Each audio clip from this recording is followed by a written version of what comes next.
Добро ден, почитувани гледачи. Повторно јас и повторно емисијата на телевизија Ирис отворено на тема. И да не повторувам зошто треба императивот да биде отворено, а на тема па се разбира, повторувам неколку пати, нели, на телевизија се зборува на тема, во парламент се зборува тоа што треба таму да се зборува. И овде морам да патецирам дека според она што во телевизија Ирис досега секогаш го работила, а тоа е можност равноправно своите ставови и мислења да ги покажа сите чинители на политичката борба во Македонија и оние кои се појавуваат како независни или како граѓански здруженија. Затоа сме ние и отворена телевизија. Дали. Според она што го пријавивме во агенцијата АВМАУ, во нашите емисии ќе имат подеднакво или избалансирано место за сите оние што нема да кажат. Им се извинувам на политичките партии и на гледачите доколку некој од гостите во терминот кој е закажан нема да дојде или е спречен да дојде, тој термин се разбира, нема да го ставиме слободен поради правилата, туку ќе гостува некој друг. Значи, однапред се извинувам и се надевам дека до овие правила ќе се придржуваат политичките партии. Еве, на крајот од август сме, во петок е први и за 24 дена ќе започнат кампањата. Незванична кампањата е почната, инаку ние во Македонија сме навикнати постојано да бидеме во тој грч на избори, но така не е. Какво сме ние, така не е државата. Јас овде ќе поставам прашања на оние кои претендираат да ги представуваат своите програмски определби, своите морални вертикали, својата стручност, знаење како и зошто ќе работат во ваш интерес. И се разбира, вие слушајте ги, донесувајте заклучоци и со одговорност дајте го својот глас тогаш кога законот тоа го пропиша. ВМРО НДПМН најави освежување на своите кадри и на Централниот комитет, дури 15 нови членови стана нови членови на високото партиско тело, извршниот комитет.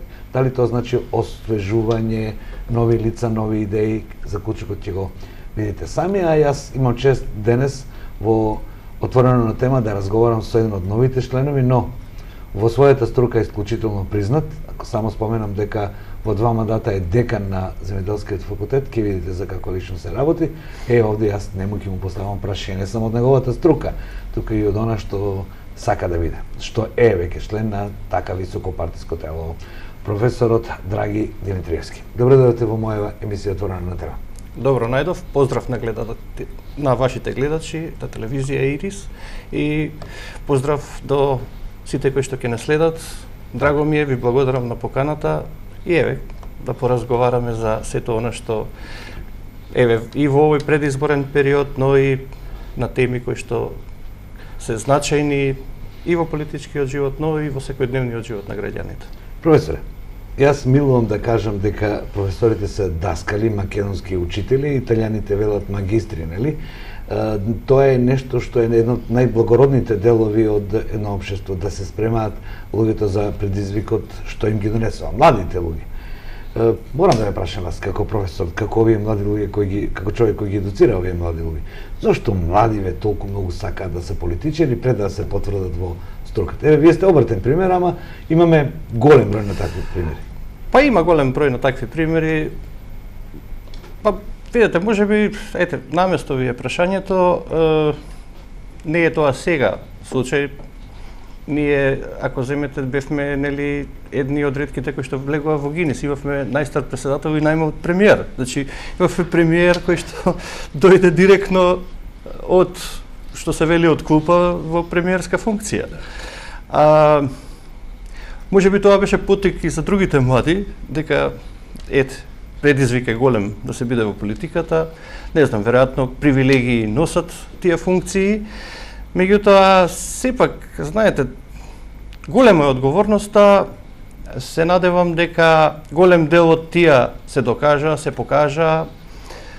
Знаете, да се влезе толку млад во политиката е навистина она што кажав предизвик, меѓутоа пак од друга страна во наредниот период од животот треба сепак друго нешто да се работи, веројатно тоа не е трајна определба. Што ќе работат кога ќе наполнат 45 години, а веќе завршиле 2 мандата министри? Па добро, видете, значи дел од нив не ги заборавиле нивните основни повици и она за што се образувале, па имаме примери кога веќе самите си го наоѓаат патот во своите струки за кои што претходно нели се образувале во текот на својот живот. Ајде да се вратиме на нашиот разговор. Ова не важи за вас ни за мене, ама за вас посебно не важи. Бидејќи вие сте етаблиран универзитетски професор, а се занимавате со политика како член на партија одамна, 25 години, а сега сте на високото тело. Професоре, што беше предизвикот да се биде на високото тело кое донесува одлуки? За еден универзитетски професор и долгогодишен член. Видете, значи кога ќе се поминат сите, би рекол, фази во образованието, кога ќе се помине голем дел од кариерата во она за што сум се подготвувал, значи за она што вие рековте даскал да бидам, да образувам млади луѓе, значи доаѓа еден период кога можеби нели размислувањата одат во насока да се пробаме и во делот она баш политички. Значи едно е член да бидете на партијата и така, да ја поддржувате, да браните нејзини ставови, да помагате во комисии. Меѓутоа друго е сега кога веќе станувате член и ви се дава можност да бидете член и да креирате политики кои што ќе значат нешто иднина на државата. Значи, ние во моментов ВМРО ДПМН како опозициона партија нормално започнува сериозно да работи на програми, на креирање на политики за период кога ќе треба да ја преземе власта и да раководи со државата. Тоа е суштината. Да, апсолутно, тоа е суштината. Предизвикот, да ви кажам, знаете, често пати ме прашувале кога сум станал член на партијата, ме прашувале што ти треба сега како професор да станеш член на партија. Го надминав можеби пред 20 на години, меѓутоа сега посебно нели дојде тоа зошто сега баш кога партијата премина во опозиција, што е тоа што сега баш ве натера да го прифатите овој повик. Токму сега е предизвикот, да ви кажам. Токму сега луѓето кои што навистина се залагаат за она што е во како цели и задача на партијата во статутот и во програмските документи, значи од никакви други причини, да се прифати таквиот предизвик и да се помогне во овој период кога ВМРО ДПМН навистина се наоѓа во, би рекол, на еден удар, и тоа како нормално од сегашната власт, претходна опозиција, па би рекол и на надворешни одредени влијанија, фактори, но и од внатре. Нормално е, знаете, кога партијата ќе преиде во опозиција, некако спласнува енергијата, еланот за работа. Некои од луѓето кои што не се пронашле самите себе, се пасивизираат или уште полошо се активираат од спротивен табор или некако... Да, дека се интерес, лукративен. Да, сигурно дека така. Но сепак мислам дека ВМРО ДПМН е партија која што произлегува од народот, треба да му се врати на народот и која што партија припаѓа на народот. Сите оние, значи, што имаат такви ставови, верувам дека ќе го препознаат сето тоа и дека овие најавени реформи, што рековте, и нови лица во партијата, кои што ќе дојдат, ќе дадат притонес во една таква насока, значи да го вратиме она препознатливо ВМРО и да народот ја свати суштината на неговото постоење. Мислам, и од историското формирање, но и реафирмирањето во 90-тите години, кога ВМРО сепак имаше една од историските улоги и во самостојувањето на државата и во креирање. Тоа е повеќе чувство отколку политичка партија, но само сакам овде да поставиме три теми, професоре. Бидејќи сте човек од науката и сте следбеник, сведок сте на времето кое одмина, нели, секој од свој ракурс. Некаде почетокот на демократските промени во југоисточна Европа почна да ни се пласира темата за либералниот капитализам, за либерализмот, кој покажа дека со банкротот 2008 година дека не ни ги даде одговорите на оно што ние го очекувавме, че широки слободи, економски напредок, предприемаштво и така натаму. Сега кога го гледате тоа време, колку исполнивме од соновите? Сега кога ќе се вратиме на тоа време, можам да кажам дека баш во тоа време настана најголемиот пустош можеби во македонската економија. Сето она што беше, еве јас ќе зборувам во делот на земјоделството, да не ми замерат дека се мешам во други области. Меѓутоа ние имавме едни прекрасни системи, тоа беа земјоделските комбинати, вие и овдека во Штип го имавте ЗИК Црвена звезда, еден од најголемите. Значи нешто што денес сега пак не убедуваат дека треба да градиме. Меѓутоа тогаш не убедија да ги уништиме. Не велам дека се било најдобро тамо и во тие системи, меѓутоа тие системи сепак значи изградија една пазарна продукција.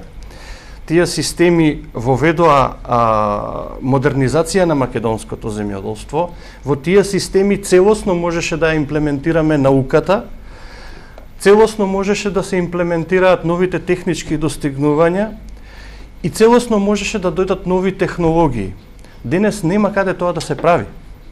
Денес ние трајно ги изгубивме тие системи, тие би рекол комбинати. И денес имаме еден проблем сега како пак од сето тоа што го растуривме, како нешто да вратиме назад. Вие земјоделското земјиште кога ќе го раситните, кога ќе го растурите од тие блокови што беа создавани, значи некогаш и на штета можеби на поединци. Од 54-та до... Да, некогаш можеби штета на поединци, меѓутоа за општото добро, за доброто на државата, значи се формираат тие значи комбинати, кои што на некој начин помага и на семејните земјоделски стопанства, на тие служби за кооперации што ги имаше во самите комбинати, за да може и тие сето она што ќе го произведат, да го произведат со одреден стандард, со одредена технологија и на краиштата да го предадат во тие, значи делот на најголемиот проблем на земјоделските производители денес, значи пласманот на земјоделските производи, продажбата и откупот, значи на некој начин имавме систем кој го решаваше. Денес, еве, кога го уништивме сето тоа во тие 90-ти години, министерот Славко Петров, па и не само Славко Петров, и претходни министри кои што беа, за жал на Славко Петров добро му дојде тоа што се растурија, па он ги наследи големите блокови, па ги даеше. Но такво било времето и сега човекот... Да, но она што се случи не може веќе да се врати и за жал имаме ваква структура на македонското земјоделство која што е системска слабост, која што сега не може да надмине дополнителни проблеми кои што од тогаш се создадоа. Вториот дел од разговорот, бидејќи не може да не се искористи вашето присуство овде, да не поставиме од струката неколку прашања кои ќе бидат исклучително актуелни во Македонија се најден веќе идната година.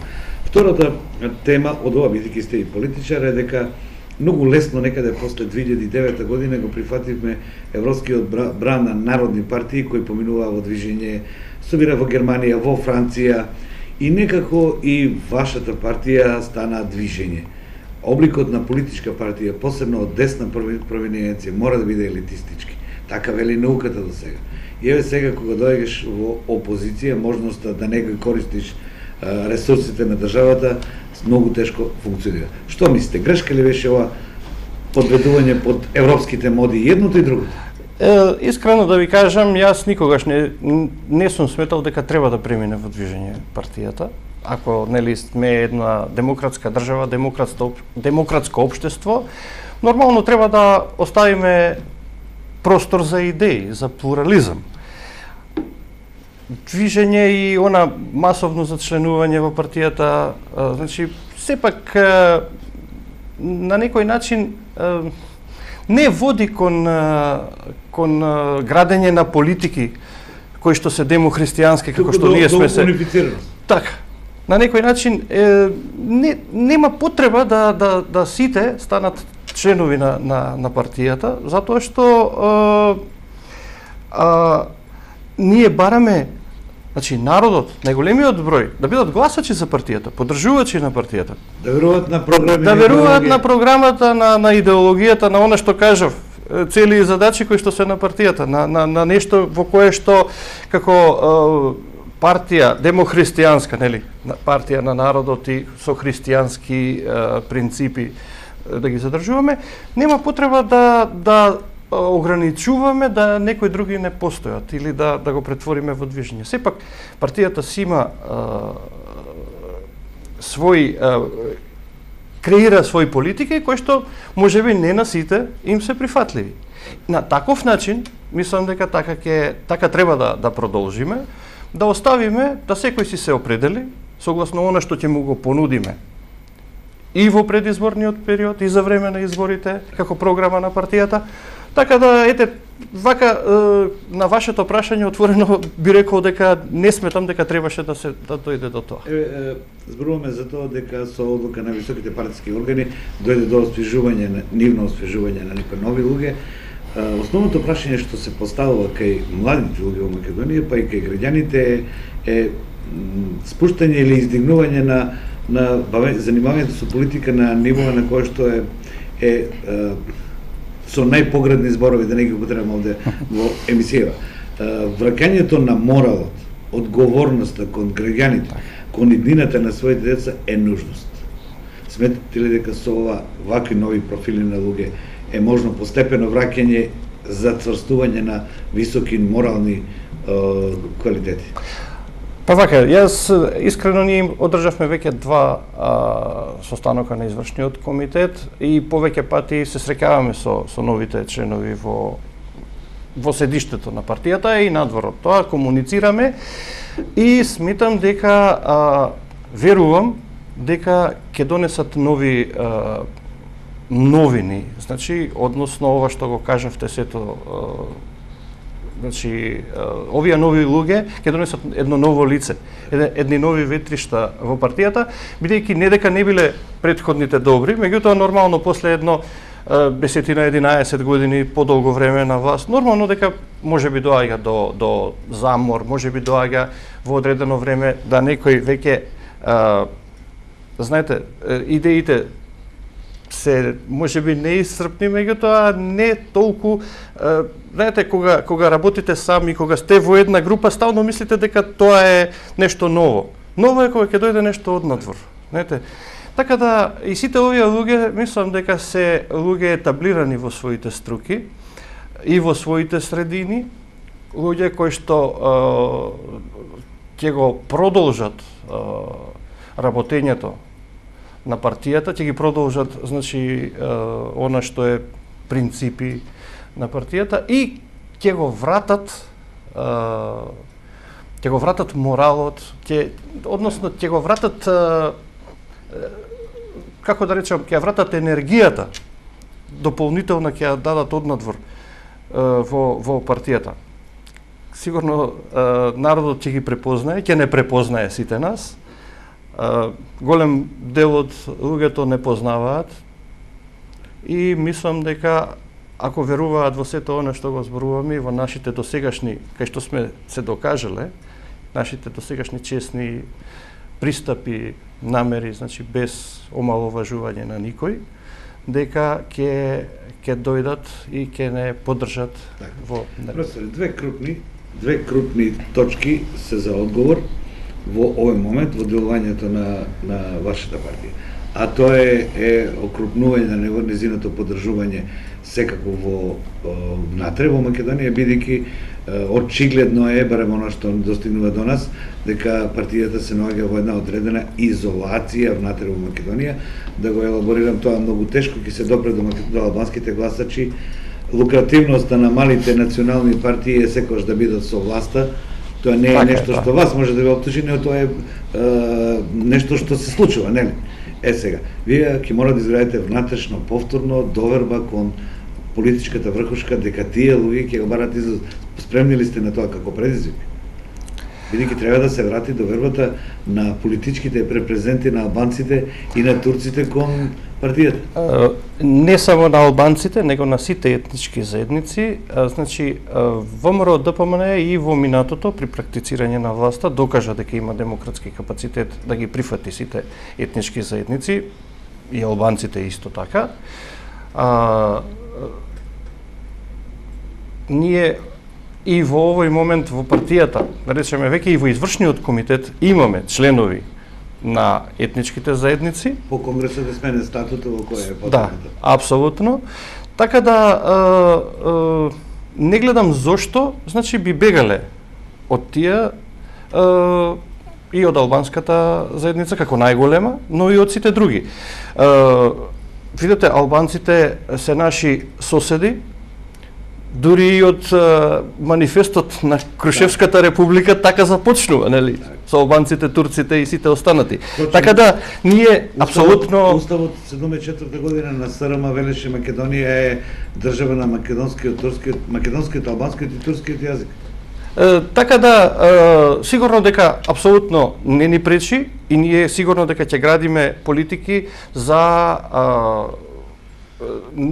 нивно интегрирање во утре при добивање на власта, при враќање на власта на партијата, сигурно дека албанските партии, дел од албанските партии ќе не бидат коалициони партии. Кои ќе бидат тие, сега тоа не е битно, тоа зависи и од нивниот електорат, како тие ќе поминат таму. Тоа значи дека и купната изборниот сетот на закони за изборни закони ќе мора да се менува, нели? Ќе мора да има факторизирање, не може човек само затоа што собере 15 или 20 души ја формира партијата и е представник на турците на властите, па едни се во овде, значи ќе мора да излезат избори, да се види нивниот електорат и тогаш да видат дел од политичките партии, неко вака е замајување. Сигурно дека ние во наредниот период ќе се посветиме и на анализи на тие закони и на модели кои што треба да се донесат во Република Македонија. Нормално е ова што го кажавте. Мислам, не може мали етнички заедници да имаат толку многу партии кои што на крајот на краиштата и самите нивни гласачи се збунети како да постапат. Бидејќи, видите, вие ако имате етничка заедница која што е многу мала, а имат 4-5 партии, тие се сепак, знаете, на крајот на краиштата, зошто да не бидат сите заедно и да се имаат факторизираат, па за да имаат. Има такви модели каде што, нели, хрватскиот модел е прифатлив е, кој што е јасен како, да речеме, има загарантиран број на места на одредени мали етнички заедници во парламентот. Така да, меѓутоа тоа сигурно дека ќе се отвори како прашање во наредниот период за кое што ќе дебатираме и ние апсолутно нема да имаме никаков проблем. Ние ќе мора, значи, сето тоа да го ставиме, да го отвориме како прашање. Сега морам последно прашање од политичкиот дел, па ќе зборуваме за поглавијата 31 и 32 од пристапот кон Европа, кој ќе ве замалам, бидејќи ретко ќе има шанса некој од вие бевте декан и ги знаете политиките. Професоре, не случајно напредокот на политичките партии во Македонија се врзани со европската актуелност. Онака како што на гледачите ни, на граѓаните ни изгледа, честопати поставките на ВМРО не се во согласно со европските политики, дека почнуваат да се препознаваат и некаков судир на источно-западни, а додека декларацијата на ВМРО е НАТО и евро. Сега се разликувате ли со опозицијата по цената за тоа или по определба? Ќе мора да има значи по определбата не, а по цената сигурно дека се разликуваме. Не знам ако го следевте и во едно од интервјуата на нашиот премиер, он отворено кажа дека една од причините зашто сега сме во опозиција токму е и цената со која што требало да се сето тоа направи. ВМРО ДПМН е национална партија, да не заборавиме, која што ќе ги брани цврсто интересите за унитарна држава, за одбрана на македонската нација и македонскиот јазик. Значи тука нема алтернатива тоа. Бидејќи, знаете, не е флоскула. Ние немаме резервна држава. Ние не можеме, значи, да во оваа држава не бидеме македонци и нашиот јазик не биде македонски. Дури ако тоа е непопуларно едно време во Европа. Сигурно дека е непопуларно, меѓутоа не е така и на тие луѓе кога ќе им се објаснат работите, кога ќе се разговара со нив, Јас верувам дека 99% од нив тоа ќе го разберат и тоа ќе го поддржат. Нормално, видите, ние може да разговараме за други работи, за економски системи, ова што на почетокот ме прашавте за типови, како ќе градиме и економијата и сето тоа. Меѓутоа, за одредени национални прашања во кои што нема некој член на партијата или поддржувач или македонец, било не мора да е член на партијата, кој што, да речеме, би се согласил со одредени работи кои што би требало да ги направиме за да станеме еден ден член. Ние и во статутот наше запишано дека цел ни е Европската унија и НАТО. Значи ние нема што подекларативно да зборуваме сега. Треба многу вештина дипломатска за Сигурно дека тоа е многу важна работа. Меѓутоа ВМРО ДПМН има капацитет, има луѓе во партијата кои што сигурно дека ќе си го направат тоа. ВМРО ДПМН има пријатели. Ме прашавте за демохристијанските, за партии, за сестринските партии кои што Сојузот на народни партии. Народните партии на Европа, да. Кои се најмногобројни во парламентот. Се најмногобројни и сигурно дека тамо со нивна поддршка сигурно дека ќе бидеме прифатени во тој. Професор, ќе мораме да направиме мала пауза, од режијата ми јавува дека овде ќе треба да има реклами, па ќе продолжиме. И така, од режијата наредуваат реклами.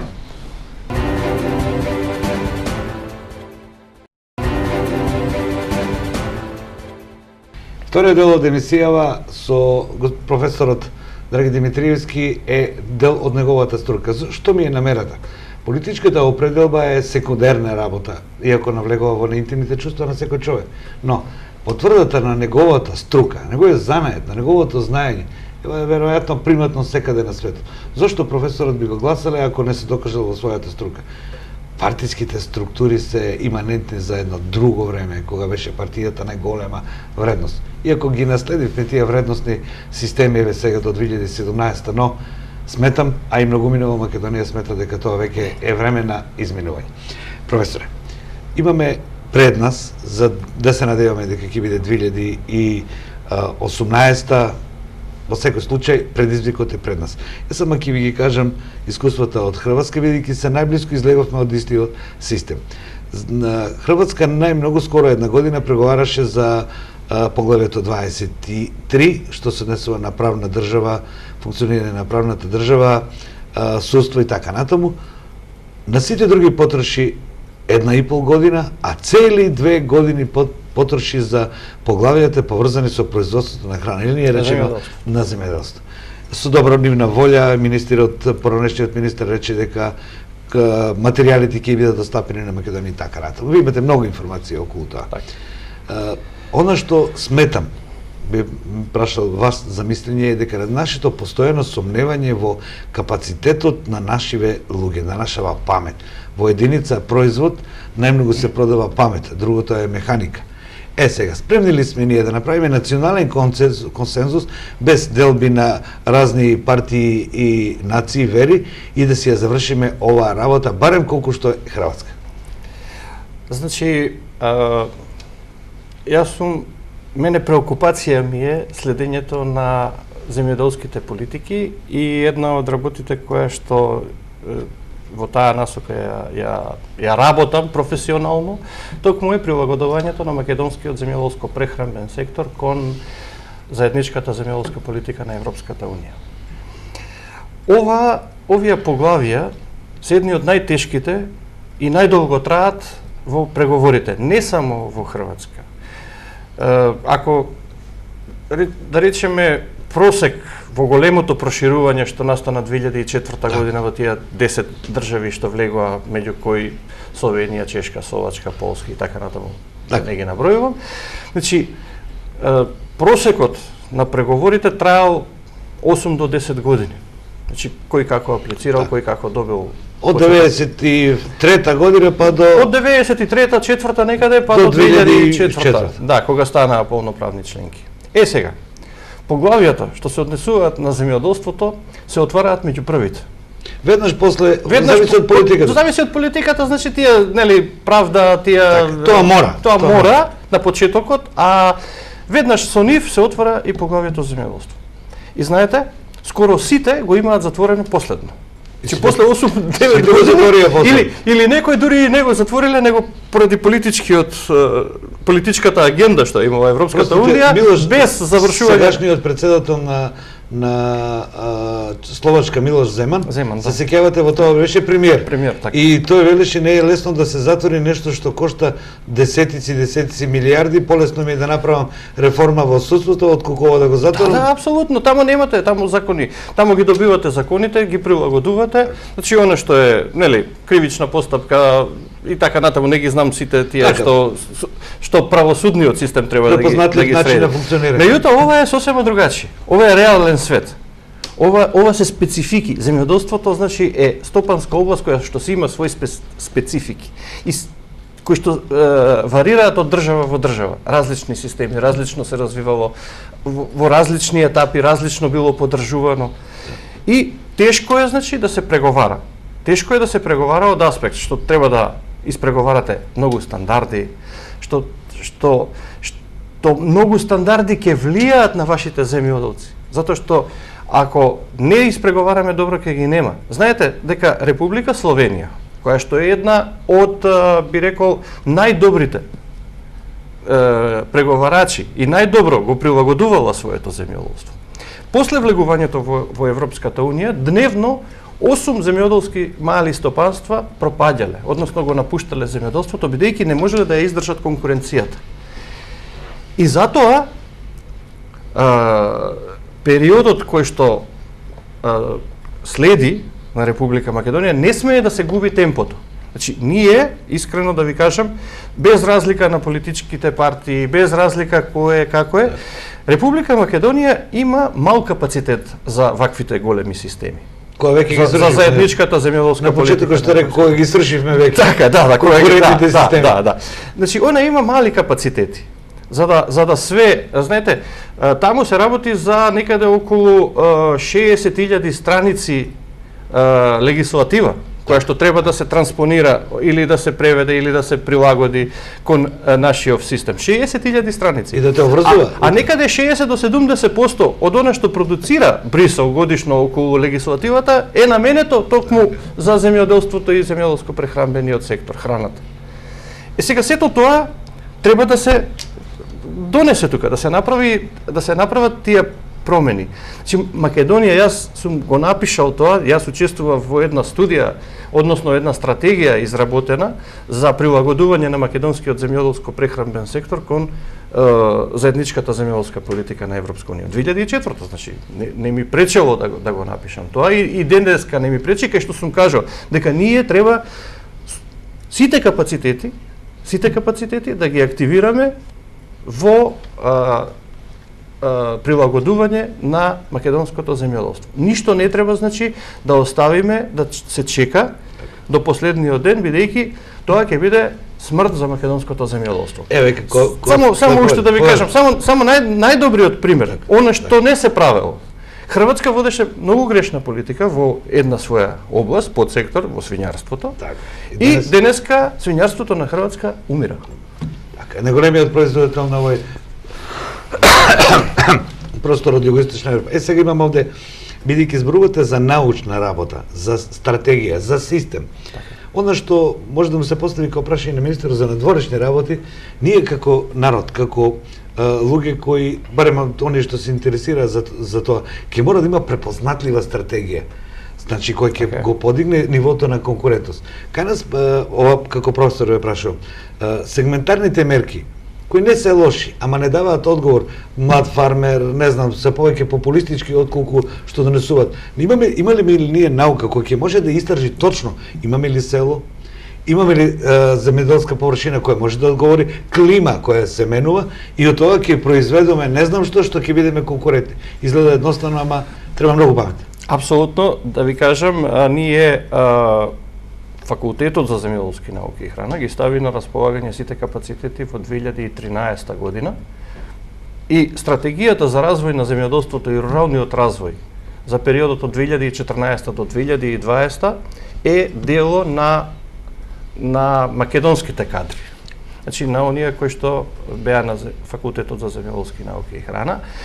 И направена е, значи почитуване целиот оној принцип на policy cycle, значи проучени се проблемите, истражени се кои се тие механизми, креирани се сумите кои што треба да го поддржат решавањето на тие проблеми и дојдено е, нели сега е период кога треба да се прават анализи во тек, колку тоа се остварува за да одредени работи се менуваат. Значи капацитети имаме да го направиме сето тоа, можеме, знаеме да го направиме. Сега видите, тука сега е еве една од причините зошто јас сум сега тамо и зошто партијата ме повика да бидам член на, токму да дадам придонес во тој дел, значи на земјоделството и да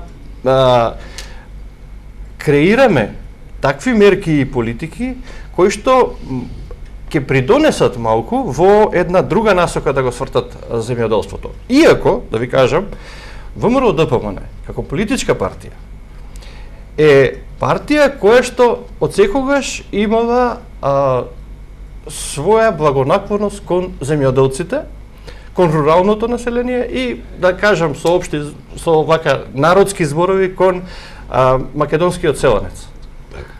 Затоа што селската мака навистина треба да се почитува и треба на тие луѓе да им се помогне, затоа што тие се една од најранливите категории, една од најсиромашните, една социолошка категорија која секогаш го зачувала македонскиот идентитет, би рекол.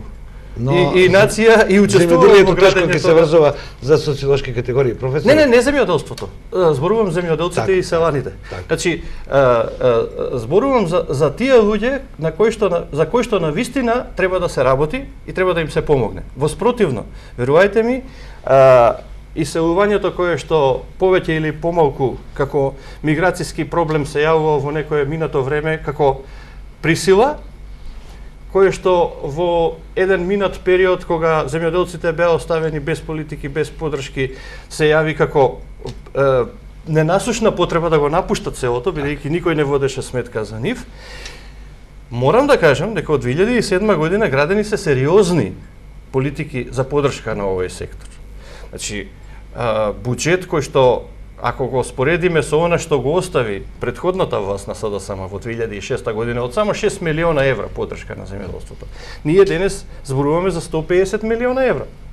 Јас искрено да ви кажам, и добро е што СДСМ свати и се надевам дека ќе ги продолжи политиките, и добро е што додадоа уште 10 милиона, но сериозно да водат сметка, значи да не ги напуштаат политиките и моделите кои што се градени и кои што модели постепено се прилагодувани према она што го зборувавме за прилагодување кон Европската унија. Ќе се вратиме повторно на комплетноста на стратегијата на една влада, па и на една држава во која што се ревитализираат одредени точки, значи не се само да се вложат пари, оде треба да се направи и процека на структура на население. Сето тоа вие добро го знаете, тоа сето ќе биде во јавна дебата, се надевам, во Македонија, ако дојдеме, дај Боже, дојдеме до отварање на еден ден ќе дојдеме, нели? Мора да дојдеме, тоа е неизбежен процес. Професоре, морам овде да ве прашам, веќе од режијата ми кажува дека 40 на минути разговараме, се работи за една друга тема, за која што неформално јас и вие разговараме, па ноѓаме по нешто и во која што се согласуваме. Струката мора да си го каже своето. Волонтаризмот на политиката за сите овие 27 години доведе до кај доведе. Споменавме еден поранешен министер чии резултати беа, не зборувам за лукративност, него катастрофални за производството на храна. Можете да се возите до пред 10 години Штип Куманово, 80% беше прелок и израснати површини, еве сега се возија на пуштини. Значи, последиците од политичкиот волонтаризм го плаќаме сите. Од буџетот па до секој поединец. Јас овде вас како универзитетски професор, има ли храброст македонската интелигенција, вие македонските даскали да кажете ова не оди, дечки, или затоа што не знаете, немате искуство, ова е вака. А наша работа е преку медиумите да го обзнанеме тоа. Јас не се сомневам во македонските интелектуалци и не се сомневам дека нема да си го кажат своето мислење. Вистина е ова што кажавте, ние долги години во делот, секторот ќе го земам, сме имале министри кои што не биле од струката. Едва да сме имали што е некој од струката. Така е што за мене навистина не мора да биде, видите, секогаш и професор. Ние имаме добри бизнисмени во областа кои што ја познаваат проблематиката и кои што сепак земјоделството е сериозна област и таму не може да се раководи ако не се познаваат. Ако не се познава земјоделството и одредени принципи. Вие може да знаете да фаќате сегменти, меѓутоа не може да ја гледате целата слика. Значи јас не можам да бидам министер, не знам, за правосудство, затоа што за таа работа не сум се образувал.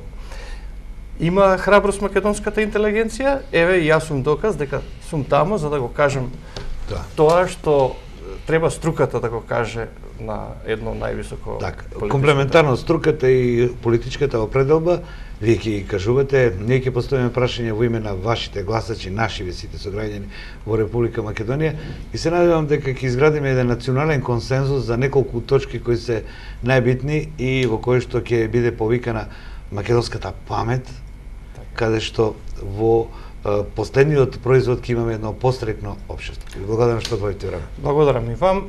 И јас не да се надевам, него верувам дека така ќе биде. Така, вербата е прва работа која не смее да се изгуби. Така е. Поштовани гледачи, ова беше мојот разговор со професорот, сега веќе и политичар, 8 години беше декан на Факултетот за земјоделство и храна. Слушнавте микс од прашања кои јас ги поставав и одговори за кои што вие ќе ги оценувате. Да ја повикаме науката од минатиот век за правењето на конкурентност на поединица производ, вели Маркс, вели, ајде да не биде бласфемија кога го споменувам, но тоа е цела една економска школа која вели дека највисокиот додаток на цената е вградената памет во поединица производ. Останатото е мануелно. Ете така, отприлike ќе се водат разговорите во ова отворено на тема се до почетокот на кампањата ќе биде наменска. Телевизија Ирис останува отворена, повик до сите политички чинители во Македонија да дојдат и да си го кажат ставот по сите прашања кои се важни за сите нас како граѓани. Се гледаме во новата емисија Отворено на тема.